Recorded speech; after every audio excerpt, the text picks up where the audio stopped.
Welcome to BWI Live. I'm Thomas Frank Carr. You know why I love doing this show? You know why I think this is the best Penn State football talk show that's going out there? And it's not just because I'm on it, although that helps from my personal perspective. It's that we can talk about anything, any topic, for the most part, with not just insight, but have it be interesting and have foremost, or at least people who, I wanted to use the word experts, and you guys don't like the word expert, but people who know what they're talking about. We can have a real conversation about just about anything. And today it's a doozy. It's right up Nate Bauer's alley. We're talking revenue sharing. We're talking private equity. We're talking also about some injuries and going into the Wayback Machine to Thursday to talk about some of the things that James Franklin had to say during his latest press conference. So that's all coming up today on the BWI Live Show. If you've clicked on this already, you're past the hard part.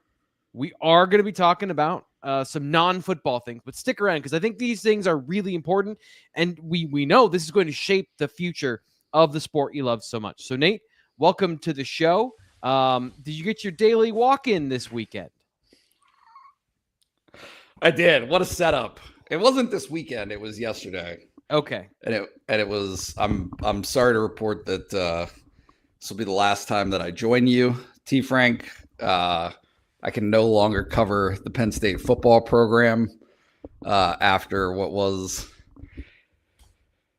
really a humbling experience. So tell us a little bit about it, because this is something that I think if you've covered Penn State football, you're probably roughly aware of. Also, if you live in State College, you may have seen James Franklin zooming about town. So what happened? Tell us in a little more detail what happened to you, Nate. Yeah, let's do the Cliffs Notes. We do a summer interview. I do a summer interview with James Franklin every year. Annually, we put it in our magazine, and I also obviously run it on our website in different forms, right? Q&A, and pull out some of the best stuff. And it was offered to me through the course of the process to do the interview on his afternoon walk. If you've been in State College, if you are around, you will see him, right? You will see him out and about. And it is a very purposeful walk, right? He's not moseying around. There is no, like, this isn't for photo ops. It is, he likes to clear his head, and he likes to do phone calls, that kind of stuff during these walks. But it is a rite of passage in certain respects, but it is also something not to be trifled with. It is not to be something underestimated, because the man walks with a determined pace, and everything that I thought I would be able to keep up with, I was not. It was a very, very eye-opening and painful, truly painful experience for yours truly. I appreciate you being radically honest about all of those things, Nate. I love the fact that we can get a great story from Nate. And Nate, you just got the best opens to the show. Also, a sweet promo for the magazine and BlueWhiteIllustrated.com all rolled into one. I can't think of a better way to start the show. Yeah, it was a great interview. It was a great interview. Like, I was actually concerned that you were going to ask me some of what we talked about, because I don't remember now. I was completely blacked out. I didn't realize. And now listen, there's a few technicalities here. I did not have, and this is as the husband of a foot doctor, I have terrible, apparently, shoes for this exercise. Like, I was ill-equipped on the shoe, the footwear. I was ill-equipped on the socks that I chose. I think that those were partially to blame. Now I'm very interested in finding out if I can ever do this. Like, if this is something that is within my capability as a human to actually walk for miles on end at that pace. But I'm going to find out. I am now determined to, check out Rapid Transit Sports downtown, get myself some Hokas, and go for it. We'll see. Yeah, and just like that, Nate has to go, but don't worry. No, I'm good. I'm good. We're good? You can forget that. Yep. Okay. Got it. Well, then, let's get into our first topic of the day. All this happened yesterday in pretty rapid succession, where there was a situation with Penn State football. A report came out that Penn State football was one of the first to sign on for private equity to add cash into the program. Pat Kraft quickly then released a statement to news outlets to clarify the situation. So, Nate, what's going on here? Yeah, that's a great question. I wish I had a better answer for you here, because a lot of this stuff happened on my walk, so I wasn't completely dialed in as it was taking place, but I can give a rough outline, which is a story came out.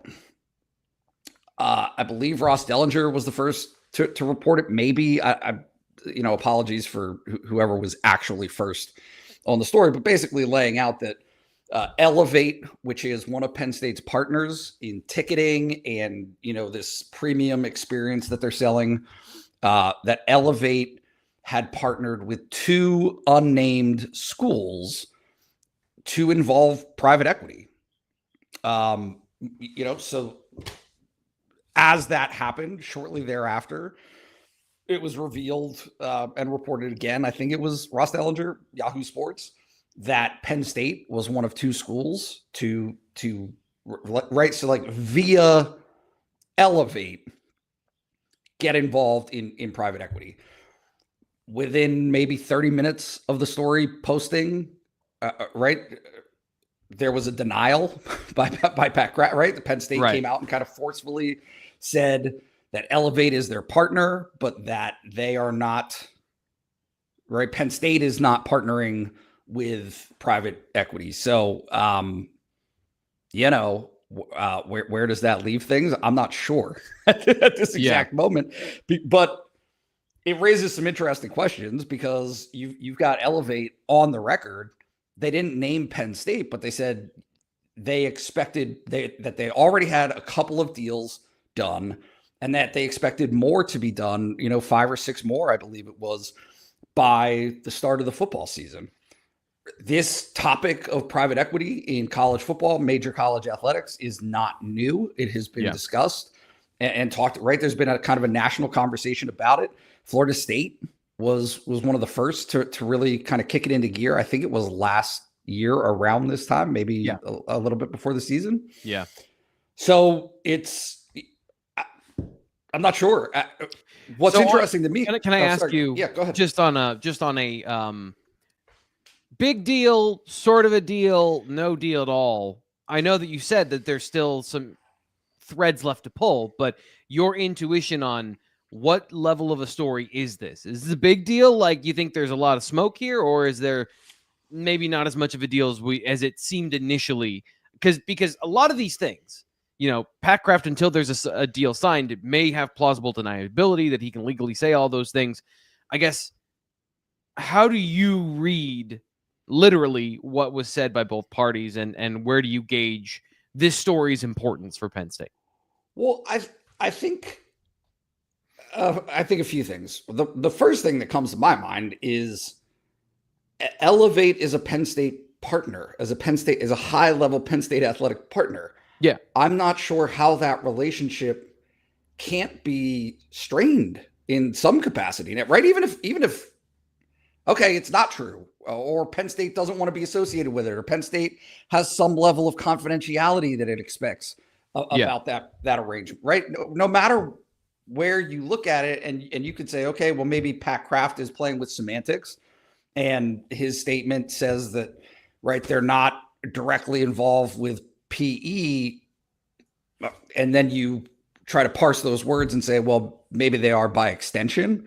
Yeah. Or you could take him exactly at his word and say Penn State's not involved in PE. He has no idea where this is coming from, right? And how is, but I'm just not sure how you bridge those two gaps to say, okay, these are trustworthy partners for Penn State athletics, and vice versa moving forward. Right. But the notion of PE in college athletics, yeah, like it's How does expensive. it make sense? Everybody just added a huge bill. Every single person, right? Every single college athletic program just added a huge bill of back payment. Right? There is not enough conversation about the line item that back payments for 10 years of NIL payments, even if it's at a reduced rate, but what that's going to cost each of these schools individually, and then adding $20.5 million right off the bat for player payment, retention, player payment, payrolls. Yeah. So, are these stories in response to that now there's not enough cash to go around? Like I don't know. Some of these things are very obvious, and then some of these things maybe aren't as obvious. Where we look at Penn State and all the top programs that actually generate money off of their athletic department. And I think there's just this assumption that they just have money because they have, their bottom line, even if it is a small fraction of what they're bringing in, is still exponentially factors time more than any of us make in a year. And so the money just becomes fictitious. And so are you saying that these are serious conversations that everyone's going to have? There's no choice. Private equity has to be part of this conversation now in a sense because of the House settlement, even if it is a short-term thing where Penn State or other programs need an infusion of cash to make all of those payments and balances work out. I don't think it's necessary everywhere. I think there's going to be lots of athletic departments that are well positioned to absorb the new costs of operating in today's college athletics. I think that it is naive at Penn State specifically, right? Because I've been here and I've covered this for 2 decades. There were settlements and payments made that came out of athletic department funds that are still being paid from Sandusky, right? That was 10 years ago, more than that. Right. That's a huge chunk of money that came out of Penn State's athletics coffers. There is a $700 million stadium being renovated right now. I walked around it yesterday. I saw it. It was, it is well underway. It is very expensive. Same deal with, right, paying players and back payments, all of that stuff, all while carrying 31 sports. Yeah. So there are realities. Like, does Penn State need money? Does Penn State athletics need money? Yes. Does Penn State athletics have money? Yes, they do. But a lot of the way that Penn State athletics is structured or was structured, and this is for everybody, is under the old paradigm. It's under, right, James Franklin's contract and the amount that they spend on recruiting budgets and the amount that they spent on Mike Rhodes and the amount, right? You saw the list of Penn State spending, right? The top salaries at Penn State. And a lot of those are athletic salaries. Those ones at the top are athletic salaries. Even paying Mike Yursich last year, right? Yeah. Like, so all of those expenses were accounted for under a system that didn't include paying players directly from Penn State. And now you do. So, like, do I think it's possible? Absolutely. I don't know about probable, right?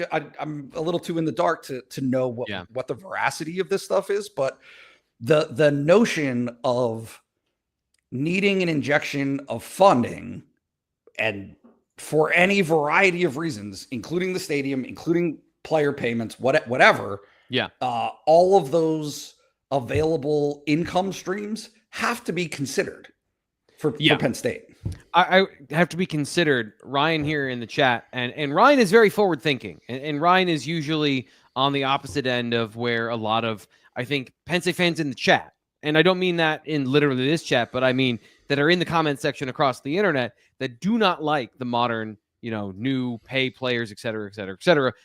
Maybe even some people that donate to Penn State don't like those particular ideas of paying players and this new model. Ryan says, I'd say that if Penn State fans want to be relevant in the future, private equity is an opportunity we must be involved with. I would caution on this one.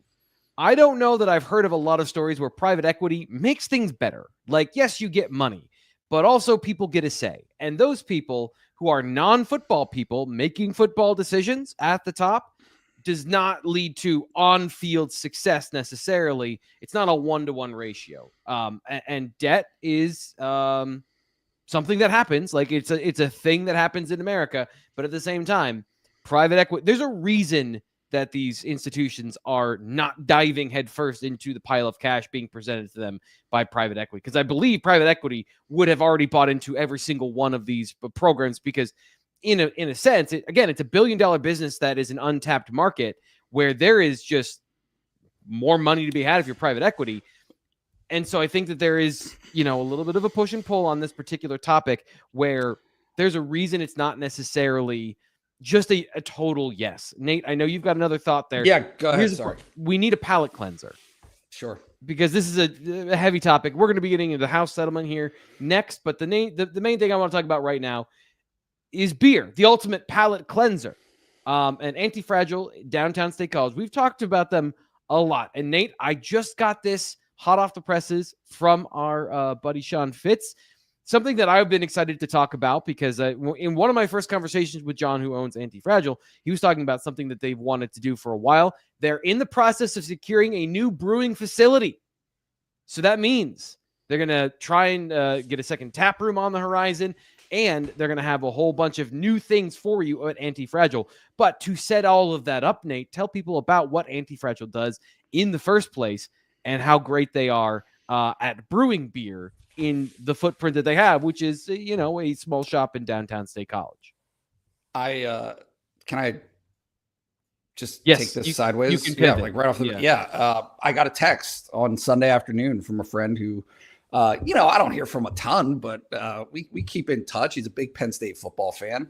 Can you guess what the photo was, T. Frank? Was it him downtown? Was he sitting outside? Was he under the overhang at Antifragile? It was him standing on the stairs at Antifragile, right? Just like peering over the bar to a packed house on a Sunday afternoon. I was tickled. I was delighted. And I said, I was like, oh my goodness, this is amazing. What a great confluence of all my favorite things, right? A long lost buddy and the best beer stop in State College. So he had some beers. He loved the beer. He had a cheesesteak. He said that the cheesesteak was unreal.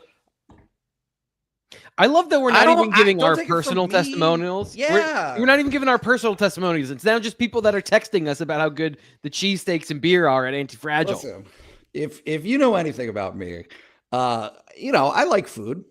It's good. And most things will appeal to me in the food department.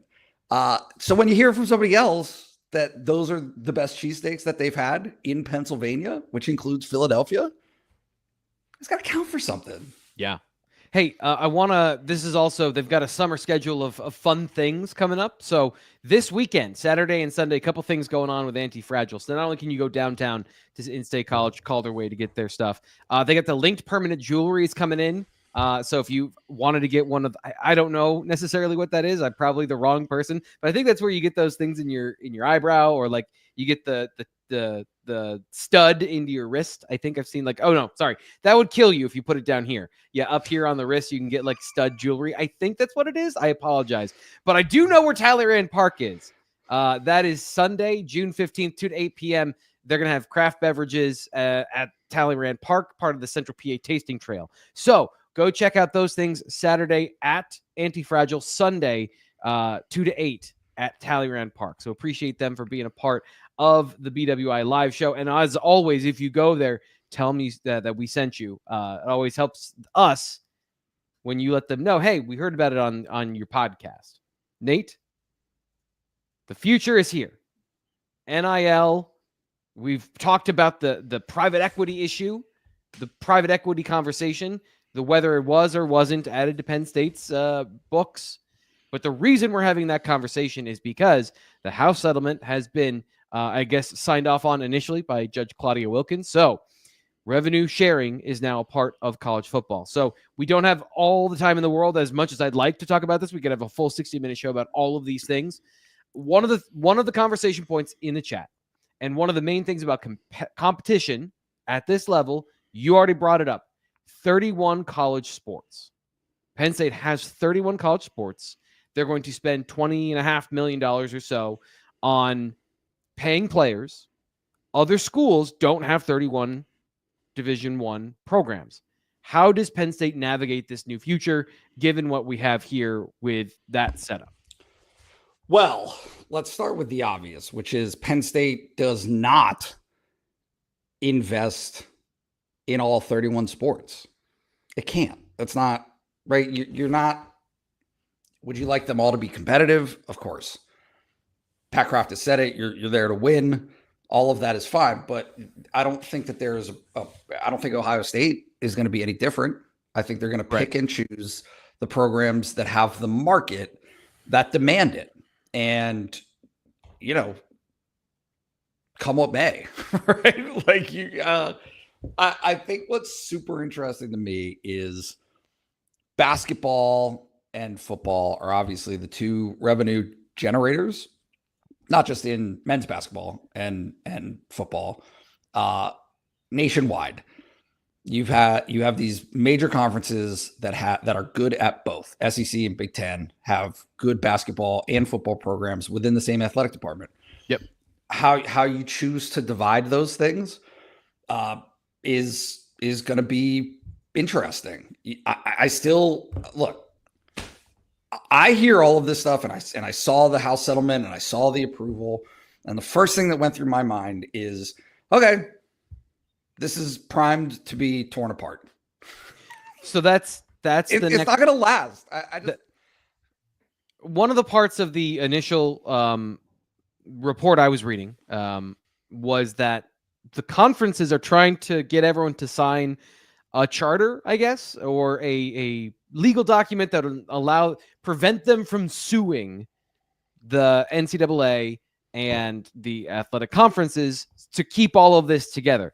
Is that all a viable path in your opinion, Nate? Just, kind of, I know you're not a lawyer, but like we've seen the League of Extraordinary Pinky Promises between the Big Ten and the Pac-12, and then suddenly Game of Thrones style, the Big Ten just red weddings the Pac-12. So like, are any of these measures reasonable to keep all of this, in the bounds of what we're talking about?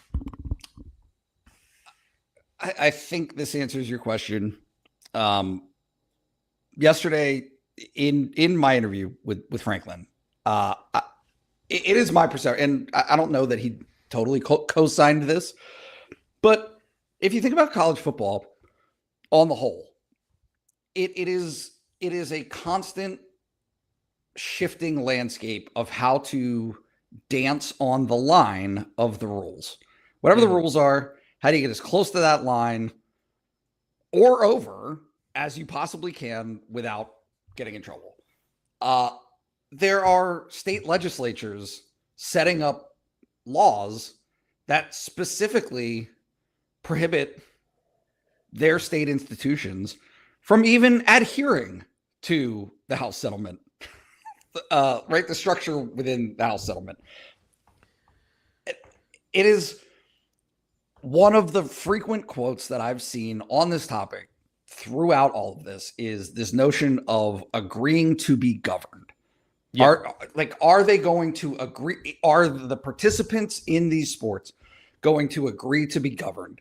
And the reality is right now, no, they're not. So because they haven't been, why would they?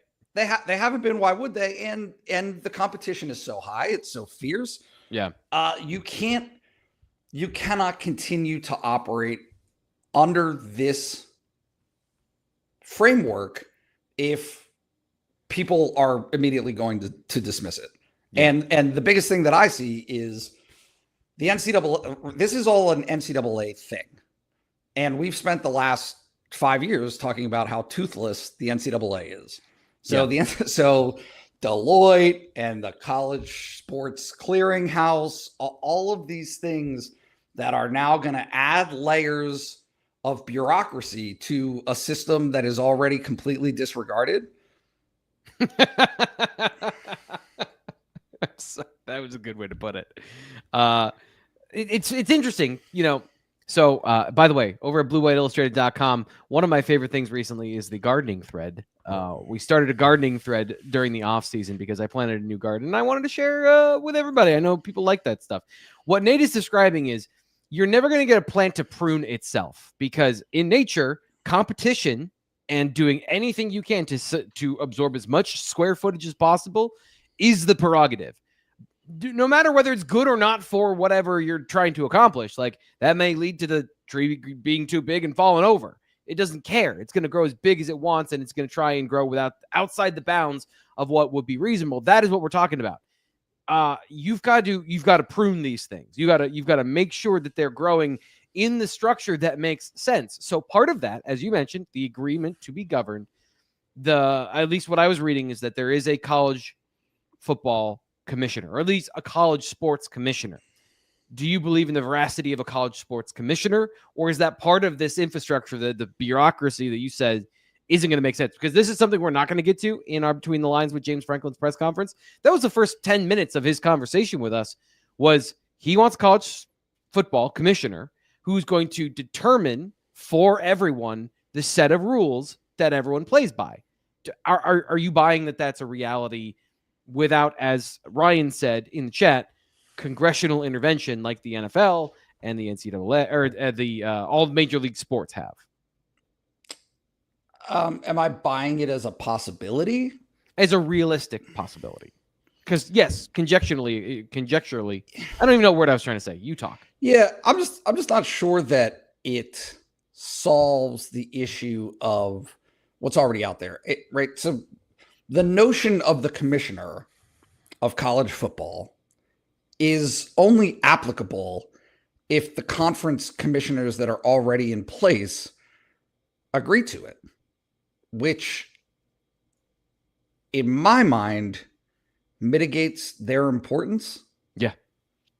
So you're asking them to self-destruct on behalf of the greater good of the sport. Why are you poking holes in this, Nate? You immediately destroyed it.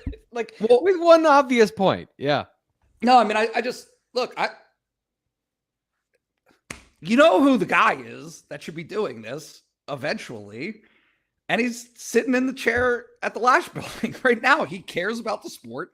Yeah. He has these ideas. He sees the way that there has to, and he's had these forever. I found it so fascinating, not fascinating, but interesting during his press conference last week, how so many of the topics were really just, they're being treated as new, but this is all stuff that he was saying after the 2017 football season, after the 2019 football season, right? About, hey, you cannot try to have an honest winner, an honest playoff, an honest sport in which there are no guiding principles. And there's just not, with all of these disparate conferences making their own rules, having their own set of standards that they play by, and then coming together. It just, I don't know. I mean, and there's lots of comps out there, right? Golf is one right now that has a couple of different pro organizations, but then they get together for majors and during the majors, but they're all still playing by the rules of golf. There's still a rule book of how you play golf, what the rules are, even within those different professional organizations. Yes, there are the rules of football. And so the actual game, yes, sure. But when it comes to how you determine a champion, all of that stuff is all over the place, which creates the conditions that they currently have and are currently facing. But, you know, it is going to demand buy-in. everyone's going to have to say, yes, we want this. That's coaches, that's athletic directors, that's university presidents. Of enough of this, everyone gets to fly over the rules because there is no enforcement of these rules, and have the advantages therein. Things we didn't get to today: the future of NIL, NIL going in-house for the clearinghouse idea of not having all these things separate and outside. Also, roster limits and walk-ons we didn't get to. Nate, actually, if we could, pretty rapid fire here because we got to get to football, recruiting, and actual football. What was this? Where did they finally get that part resolved so that this could at least move on and we could have it all torn apart by the Wolves? The walk-on part is you can grandfather. That's fine, right? You don't have to get to.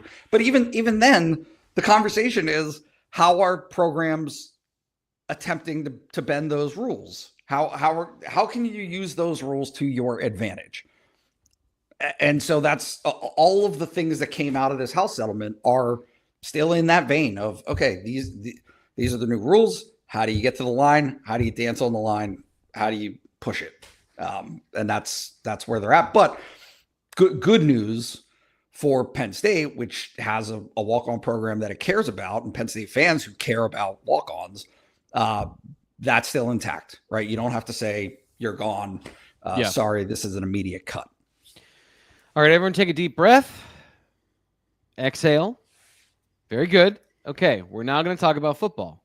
And we're going to talk about a long-term injury. Get right into it and talk about the fact that we learned last week Penn State edge rusher Max Granville has suffered a long-term injury. James Franklin does not use the term season ending. He likes to leave that part open-ended in case a player can return. Although if you want to read it as a season-ending injury, I'm not going to stop you. And I don't think that would be unreasonable. Now, Sean Fitz joining the program. We ate our broccoli. We tried to make it as interesting as possible when it came to talking about the non-football stuff. But Fitz is here to talk about that, recruiting, and, you're not getting out of this scot-free. You're muted, by the way.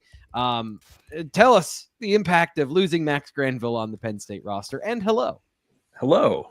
Yeah, thanks. It sucks. No, I mean, you look at the injury that pops up, and for Granville to do it, home in Texas training, it's tough because there's no real way around avoiding things like that when you have to stay on point all year long as a college athlete. And I think that's been one of the conversations with the with the ups and the downs and the new calendar and the spring practice and, essentially OTAs and things like that, that you're opening yourself up for things like this, but it happens. I mean, he's not the first person to get hurt in the offseason. Yeah. You look at Oregon, he's not the most prominent player to get injured this offseason with Evan Stewart going down. So that's in one bucket, but you look at what Penn State has at defensive end, and all of a sudden you've got questions on how Penn State's going to cope. And I wrote about that the other day when that story came out, and Penn State's got a ton of talent. Absolutely feel great about Penn State's defensive line talent. But the experience is a different story. Granville, among the more experienced defensive ends coming back, he's played in 7 games. So that's saying something. You've got of course, 100 snaps. Dennis Sutton and Zariah Fisher, obviously veterans there. And hey, Fisher's got to stay healthy. There's no real choice about it for him, for a guy that's been injured a couple of times. But you look at the other guys there, and most of them redshirt freshmen. True freshman, Anai White, who didn't play much at Texas A&M. So experience is the big sort of word of the day here when you're talking about Max Granville. And tough break for a guy that we expected to play a role. It was going to be fascinating to see how that played out, because we thought that maybe he could be that situational pass rusher. Then he goes and shows up at 250 pounds in the spring, and looks like a 3-down guy to me. So this is a guy that really eats into what your projected snap count was going to be for those guys, whether it be Jalen Harvey, Malachi Williams, maybe even Evan Kemaju. Like, those guys are going to be key, vital developmental pieces, and losing your most experienced backup kind of sucks, man. Yeah. So on that thread, just the conversation of evolving Max Granville's sort of role on the team, more open-ended than maybe we thought coming into the spring. Now, you still need pass rush. I think you still need a third guy to develop as a pass rusher. And if it's a pass rush specialist, that's fine. You've got other guys that can play the run fairly well, I'd say. And maybe you don't want to lean on your top two guys the entire game, but we've seen Penn State put that formula out before. So of those young guys, who piques your interest the most, and why is it Chaz Coleman? But also, who piques your interest most as a potential pass rushing specialist this year for Penn State to fill that particular void? I love when you got jokes there, T. Frank. Now, I mean, Chaz Coleman's very intriguing. I mean, it's going to be probably I don't want to say a longer process than fans want it to be, but fans want him to play right now, right away, because you just look at him and he's beautiful, just absolutely a specimen. 6'4.5". He's probably 230 or 240 in his 240s now. So like he looks fantastic. It's just a matter of he's still a raw prospect. This is still a guy Penn State offered as a senior for a reason, because he hasn't played the position that long. So yes, Chaz Coleman would love for it to be him. But probably, I mean, he's not the most likely true freshman to be that guy. I think Kemichu is that guy. Jalen Harvey is the guy that I think is under the spotlight right here. Him and Malachi Williams, because those guys are, I would say, grown up now. I mean, Jalen's always been a bigger guy, so we weren't surprised when he was 250 pounds and like could handle sort of the pummeling that you would take at that position. Whereas Malachi and Granville to a little bit lesser extent had to beef up to get where they need to be for 2025. So I think those two really jumped to the forefront for me. And again, what are you going to do, on third down when you're talking about the options that Jim Knowles and Deion Barnes are going to put together? I mean, like a realistic opportunity would have been to slide deny Dennis Sutton in, take whoever not Zane Durant is out, the defensive tackle there, and put in Granville, put in Harvey, put in somebody that can go after the quarterback.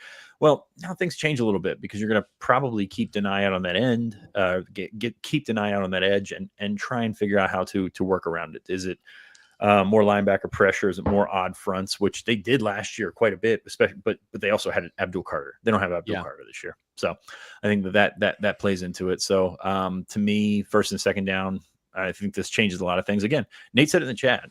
They love Zariah Fisher, and I think Zariah Fisher would have played a ton last year had he not gotten hurt. But the elephant in the room there is he's missed 2 seasons due to injury, and it's so tough to count on that being okay.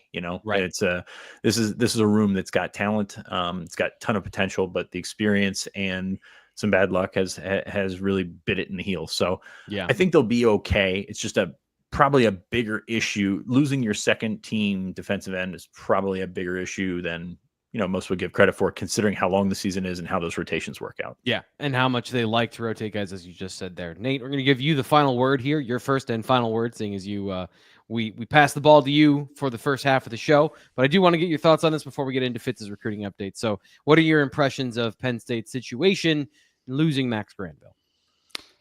Yeah, I think it's naive to not acknowledge that it's tough. It's a tough loss. It's a tough loss in the sense that, third guy for sure, but also a push from behind.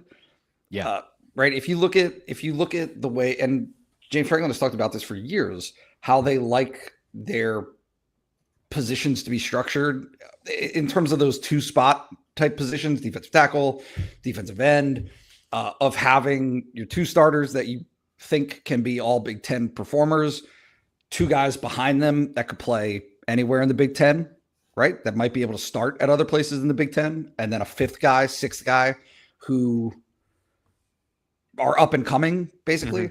Well, Granville was already in that up and coming territory that moved into could play anywhere in the Big Ten within his first 2 years, potentially. So to not have that talent in combination with the depth issue, I think it puts them, if the transfer portal was still open, if this had happened before the transfer portal was, they would be active. I think. I think that's a fair way to put that. They still were looking in the spring. I mean, you're looking for more of an experience. That's what I'm saying. And it was already dicey. It's tough right now. I mean, there's nothing out there that I don't think is going to help you. And on top of that, like, I think there's this misconception that the portal's still open for grad transfers. That actually changed last year. Like, the grad transfers had to be in at the same window if they wanted to be eligible for this year. So that's like, there's no back channeling going on where you can get a guy that's at a different school that can potentially help you right now. So they're going to play the cards they're dealt. But hey, that's been the game for 60 years, like, guys get hurt and you need young guys to step up. Now you can sort of patch it up with portal guys, whereas beforehand those guys had to learn on the fly. And now you're going to see Penn State's guys learn on the fly, and I think that's great because they have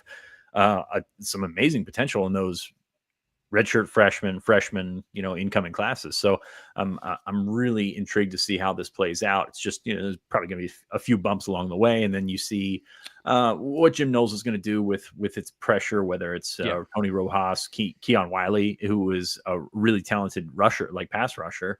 And even Amari Campbell did the same thing at North Carolina. So you've got those guys to work with. It's just going to be a balancing act, and we will see what happens with that group, because, like I said, I feel good about that group in 2026. It's just a matter of getting there. And this is one more step out of the way in terms of getting there.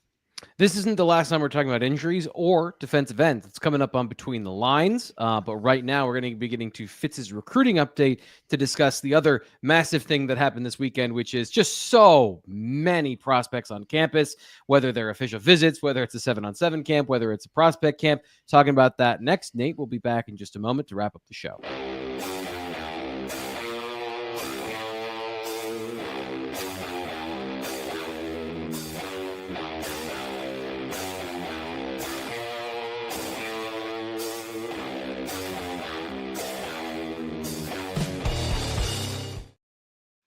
This is Fitz's recruiting update. If you're watching this video, please like and subscribe here to the Blue White Illustrated YouTube channel. Of course, all the Penn State football recruiting information you're going to want to know that isn't going to be shoved into this roughly 10 minutes. You can get it at bluewhiteillustrated.com. Just $1 to sign up. We're in the middle of some of the most important weeks of the calendar for football recruiting, where the final leg of the 2026 class will be decided with some of the top prospects, which we're going to get to here in just 1 second. But I wanted to get that out of the way first. Fitz, lot going on this weekend. Let's start with the reaction to the official visits. I know you were working on that yesterday and today. So what has been from that particular group of players, which, to remind people, had a lot of defensive talent, potentially the number one defensive end in the nation, like one of the best defensive ends in the nation, and then maybe the number 2 defensive end in the nation, or however you want to frame that, were on campus this past weekend. So what was the reaction to the official visits for those guys? Yeah, I mean, it's positive because it's official visit weekend. All those things are positive. I think it's an interesting an interesting situation nationally, because you look at a bunch of schools have had big visit weekends and people want fireworks after these things. And I get it. That's kind of how it's worked in the past. And I think it's a little bit different this year because you've got, the money aspect in play, and you've got guys who were able to wait this long and take official visits. If they've waited this long, why not take another one? Why not take another 2? I think things sort of turn the corner in the next week or 2, because you're going to start to see shuffling, and you're going to start to see sort of leverage back the other way. Schools sort of pressing on guys and leaning on guys because they're going to have limited spots. They're going to have limited money if other guys are taking those slots and things like that. So I think it's going to be a fascinating couple of weeks here as we turn the corner into June. Penn State's visit weekend, very heavy on defensive linemen. The 2 that jump out to you, Luke Wafel and Carter Meadows. I'm not sure which one you put in which situation, but both are really, really darn good prospects, and Penn State loves them both. I think they're in for both of those guys. I mean, I think that's been one where of course, Wafel, his older brother Owen, transferred to Penn State from Michigan in the offseason. And I think that he's going to consider Penn State till the end. He had a really good visit to Ohio State, a really good visit to Penn State. Is going to go to, I believe, Texas and USC to finish off the process, and then sort of sit down and shuffle up. And it's an interesting sort of breakdown of tiers when you talk about prospects. Like, some guys can afford to do that, others can't. And there's a sort of delineation there where you've got different timelines that are, they kind of force their hand. And I don't think Luke Wafel is one of them. I think he can take really as long as he wants to take. And that's kind of how Penn State's board is shaken out. You got 19 commitments right now in the class of 2026. And what's left? What's left is some darn good football players out there, man. Some really good prospects that are at the top of the board. Yes, they will be more expensive. They will be lower on the hit rate scale because of what Penn State is up against. But at the same time, it's going to be fascinating to see how this plays out. But I think another good visit for Luke Wafel. I think a really good visit for Carter Meadows. We have Carter Meadows really, really high in our On3 rankings. I think he was number 5 or 6 or something like that the last time I checked. He's been very high in those rankings, but a great fit for what Penn State likes to do. I still think Penn State and Michigan are the two schools that make a lot of sense here. Michigan's had a ton of success at Gonzaga. He's going to go out there next weekend, I believe it is. So Meadows was really impressed with what Penn State had to put on this weekend. And I think he got around Deion Barnes with I don't want to say for the first time. He's been around campus a few times, but for an extended period of time. I think that's really what resonated with Carter Meadows and his family is, yeah, you can fit in here a couple hours from home and still accomplish everything you want to accomplish. I think it's come pretty hard and fast for him. Like, this is a guy that was in the 200s, I think it was. And then all of a sudden he's a top 10 player in the country by On3. And that brings with it challenges. That brings with it a lot of opportunities that they maybe didn't see coming. So this is a really interesting recruitment. I think Penn State's right in. His teammate Tyson Harley was on campus, Jackson Ford on campus, bunch of defensive ends, Damari Simeon and Keyshawn Stansel, the two defensive tackles that are sort of at the top of the board there, as well as Garrett Willington from Alabama. So Deion Barnes, man, I hope you're getting a nap today or slept all day yesterday. I know you got young kids, but that's a heck of a weekend to put together for Deion Barnes. Yeah, and to give the podcast audience a sense of Carter Meadows, if you aren't watching and seeing all the things we're putting up on the screen, he's the 6th overall player in the class of 2026, number 2 defensive end in the country as well. He's a full 6'6", 225, super lean, one of those guys who can grow into a complete defensive end. And after watching his film, a really good run defender for his size. And I say his size, meaning 220 pounds in high school with that frame, guy that plays the run really well. The pass rushing development, you're going to bet on the length and the development. And that's, I think, the big thing is finding a place for him that's going to develop those tools and make him into that complete player. On the other hand, Luke Wafel brings a lot of things to the table already. They're I don't want to use the overused term. They're two sides of the same coin, but they both bring elite tangibles and elite intangibles to the table, and it feels like Penn State in a good situation to maybe get one of them. We'll see. Like I know you just said, like a lot of these things have yet to play out, and there's going to be that pinching in the next couple of weeks. Were there other players that caught your attention from the players that visited outside of the highlights, or maybe some of the other guys that we've already talked about here on the show? Yeah, LaSalle offensive tackle Grayson McHugh is a guy that we've talked about for a long time on here as a top target for Penn State. Very important in-state guy. Penn State, Notre Dame, and Texas is in there as well.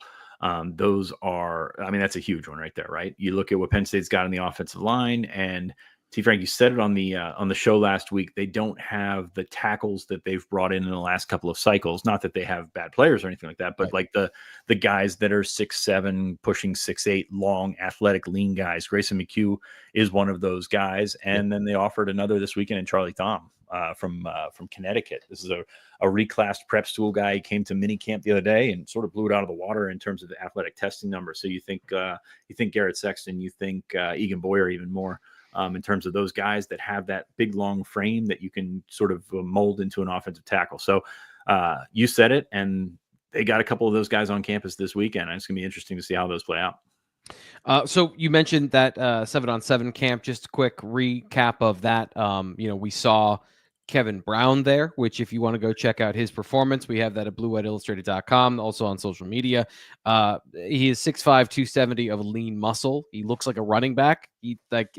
Everything he was doing in person was just super impressive. What did Gerald McCoy have to say about that? Your new buddy Gerald McCoy.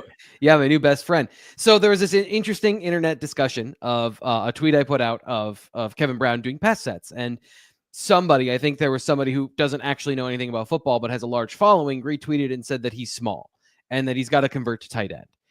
There are no college tight ends that are like high level combo athletes, receivers that are 6'5", 270. Like you look at what even last year, Tyler Warren was 6'5", 258. like as a senior, as a guy who developed into that. So then Gerald McCoy said, don't worry, you can put weight on a frame like that and he'll develop into what they want him to, which Penn State has one of the best strength training programs in the country. If there's one thing you shouldn't be concerned about, it's a guy who has the desire to be good and is as good as he is now, putting in the work physically and mentally, because he was unbelievably good in those drills. Like, you watch a lot of these guys and comparatively, he made the rest of them look really bad at football. But also, Kevin Brown's got a dad that played in the NFL. He's taken to this coaching and he's taken to the training. There's really not a whole lot you're worried about in terms of his projection to the next level. We also got a chance to see at prospect camp on Sunday a lot of different players. Penn State brought in a lot of their committed players for 2026. You followed a lot of the D-line players. We got to see the beginning of things as well together. So what stood out to you from Sunday, whether it was those committed players or maybe some guys that weren't committed that you thought were interesting? Saw Darryl Carey for the first time in terms of in action. I thought he was impressive. He's a long, lean safety. Just you knew the size was listed there. And this what you don't really see a ton of these 6'2" safeties and think that they can really translate that, but I think Darryl Carey can. You saw him turn and run. The hands are, he's a defensive prospect, so that happens. But I think there's a lot to like with Darryl Carey. I think he's going to continue to rise as he sort of rounds out as an athlete. Like, this is there's a lot of potential there. I was really impressed with Darryl Carey.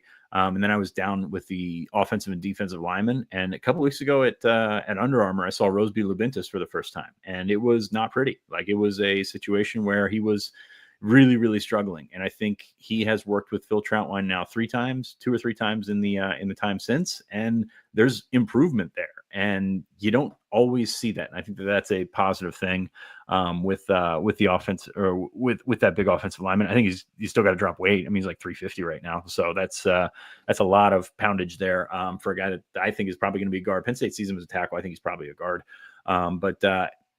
Like market improvement with the way that he has settled down and sort of learned to settle into the game. So I was encouraged by that. Alex Haskell was there working, and Matthew Lamont was there as well. So it was a good performance for those guys. And hey, they're in a camp/combine setting with other prospects. You should expect them to stand out. They should stand out. If you're going to go to Penn State, they're standing out. I did not get to see, as you put these clips up, I did not get to see Jasir Rogers in person all that much. Saw a little bit of him, saw enough of him. You know my feelings on Jasir Rogers, number 180 in the on 300. And I think he can be higher than that. I think he's a damn good wide receiver prospect. Penn State hasn't had one of those with that combination of, not just speed, because he's run a 4.3, etc. But like the ability to separate, the ability to track the ball, the ability to do some special things as a wide receiver. Typically, you get one or the other, and it seems like Penn State's gotten both of those in Jasir Rogers. I'm excited to see him continue to blossom before he gets to college. Yeah, he was as advertised. There was one play where, and of course, I couldn't get my phone up in time because I was trying to do 2 things at once. He made a guy fall over. Like, you talk about like breaking ankles. The poor DB actually fell over, and then I think he ran a route to kind of like, what's the point of just keep running and get the rep? I think he tried to run a route that would get him, something out of it, and it came back and did like almost a contested play, but he still caught the ball. Focused through the catch point, also great. You mentioned tracking the ball, tempoing his routes, all those things. It was just it was fun to watch. His ability to stop, start, and accelerate is just you don't see that very often. And I think I'm one of those guys that you look at a ton of prospects and say this guy's rated too high, just because I think of the holes that are in that game, and I think this guy's rated too low because he's a darn good prospect. And hey, on 3 is ahead of everybody in that one. Like, I think I firmly believe they're going to catch up. He's a 3-star in the industry rankings right now, but we have him pretty, I think, higher than anybody, and it's not close. The more that he continues to get out there, I think the more cases for him to continue to fly up those boards. And whether Penn State wants it or not, I think it's going to happen. We're going to get to more on Thursday on the recruiting show. Couldn't even get to all the things that I had planned to talk about today because there's so much going on, and all these things are very important, one stacked on top of the other. One last thing I do want to mention, though, for those people who are following along, we haven't really talked about this a lot on the show. It's been more over on the site. The integration of Rivals, I think, is officially happening on July 1st. So the Rivals profiles are going to be updated with the On3, kind of the guts and the workings of the On3 branding. Shannon Terry, the founder of On3, he's got more of that stuff for you on social media. So if you want to follow him on X, previously known as Twitter, you can get some of that information there. Okay, we're up against it. We got to get to Between the Lines.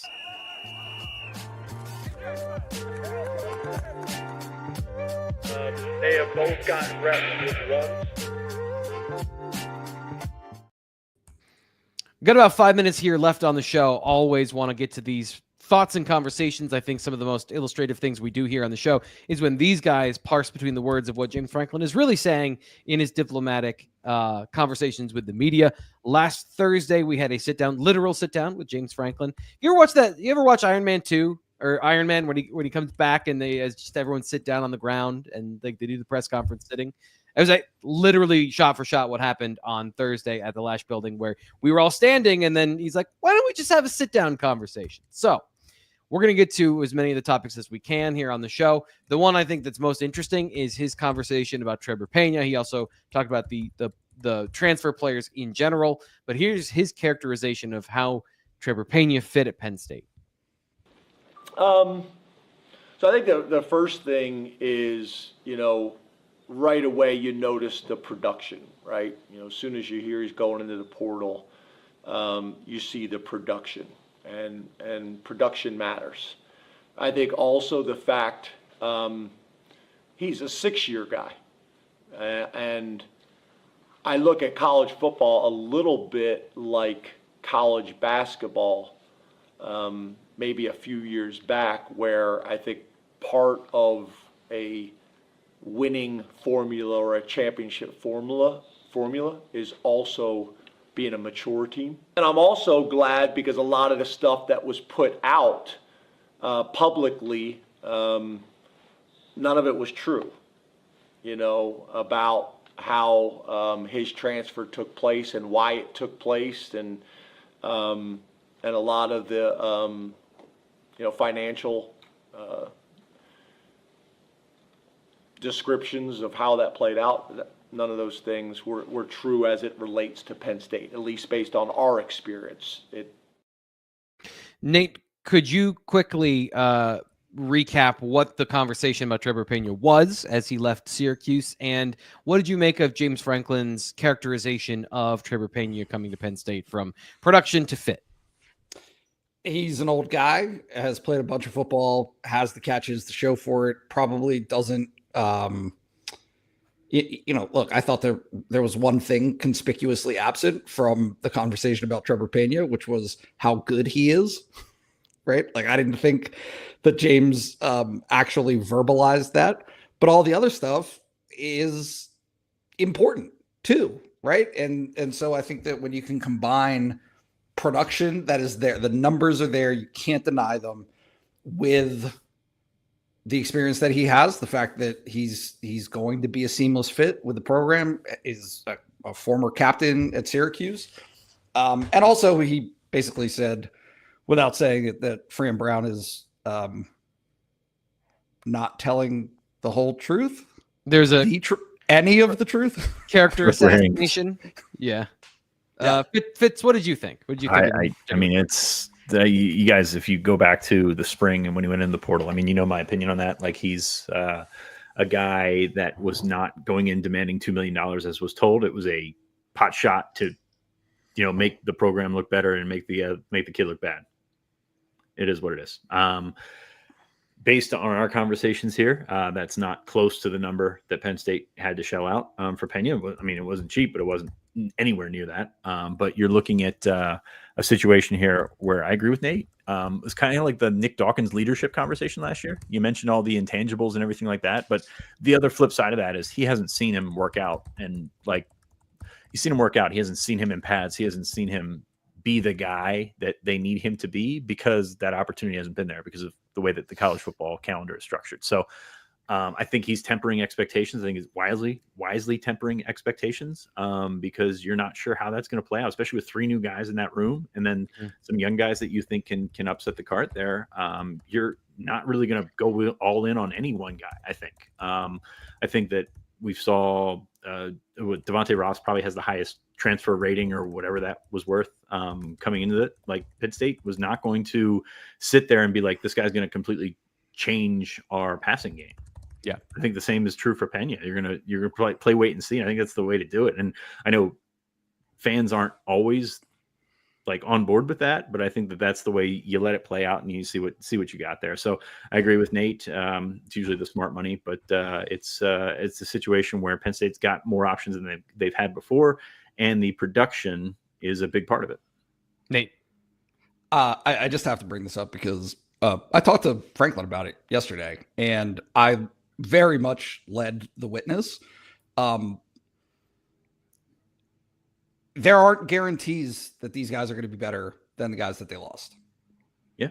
That's right. That's what has to be grappled with, is that there was a long-term investment made in the development of Trey and Omari that Penn State won't ever get to see. And that's not to say that those guys will have success at the next spots that they went to, but there is a real sense of opportunity this year with Penn State's offense that these new receivers can either seize or not. And it's going to be, everybody has to just wait and see whether or not that happens. what you just heard was the collective puckering of the Penn State fan base after Nate's comments there. That no, there's no guarantees that they just completely turned the room upside down and they're trying to shake out more production. Maybe more doesn't come out. Nate, we got to save more of this conversation for later because I want to get to, I want to deliver on my promise from earlier. We're going to talk more about the defensive ends and Zuriah Fisher. James Franklin was asked about Zuriah Fisher and what he expects of him this fall. I think internally within our program, I think there's a lot of confidence that Fish has got a chance to have a big year. He's like one of those guys that, you know, I don't think anybody's talking about right now outside of the program, you know, based on, you know, just not seeing him recently. But there's a lot of excitement internally with our players, with our staff. I think those things are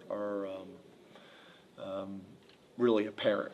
And again, so unfortunately, we don't have time to play the full clip. He goes on to say that Zuriah Fisher technically has 2 years left instead of 1, which is a bit of news that came out of that, specifically to probably the injury redshirt situation. Injuries aside, which is a big caveat with Zuriah Fisher. Fitz, what are your expectations for Zuriah Fisher? Later, James Franklin went on to say, like, maybe by mid-season, he's a guy that generates a lot of buzz. What do you think of Zuriah Fisher's chances of being, forget what we talked about with the young pass rushers, like they got a top 2 duo that's going to just take care of it? Yeah, I mean, you look at what it's up against, and is it up against the expectations of last year with Abdul Carter out there? Because I don't think Penn State, you know, is going to have a guy that can rush the passer like that. But at the same time, you can be pretty darn good still. Like the bar is so high at that defensive line or on that defensive line and at that position that, like, even a step back is still going to be pretty darn good.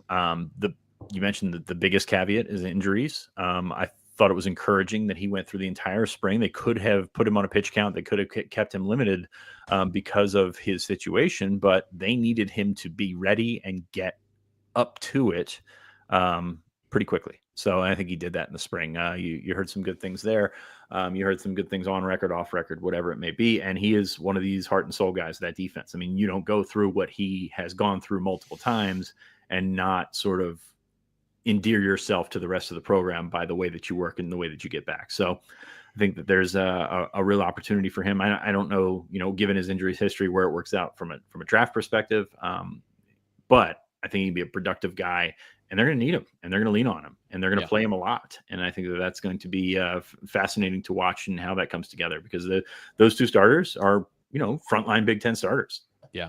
Really good football players. Zuriah was going to play a bunch last year, but didn't work out that way. So you kind of sit there with your fingers crossed and hope everything's great with the knee and how long it takes him to get back into the swing of things, because a lot of it's mental. I think he'll be fine. So I'm excited to see him play because he's a really good player. He's a really good part, or a really big part of that team. And I would, sort of split hairs and say that we're not talking about him enough, but he's a good player. He's going to be out there quite a bit.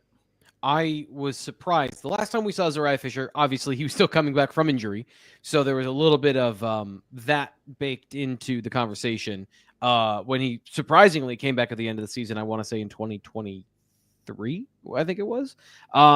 He looked a little bit like a linebacker playing defensive end, did things that were more indicative of a guy who's used to playing in space.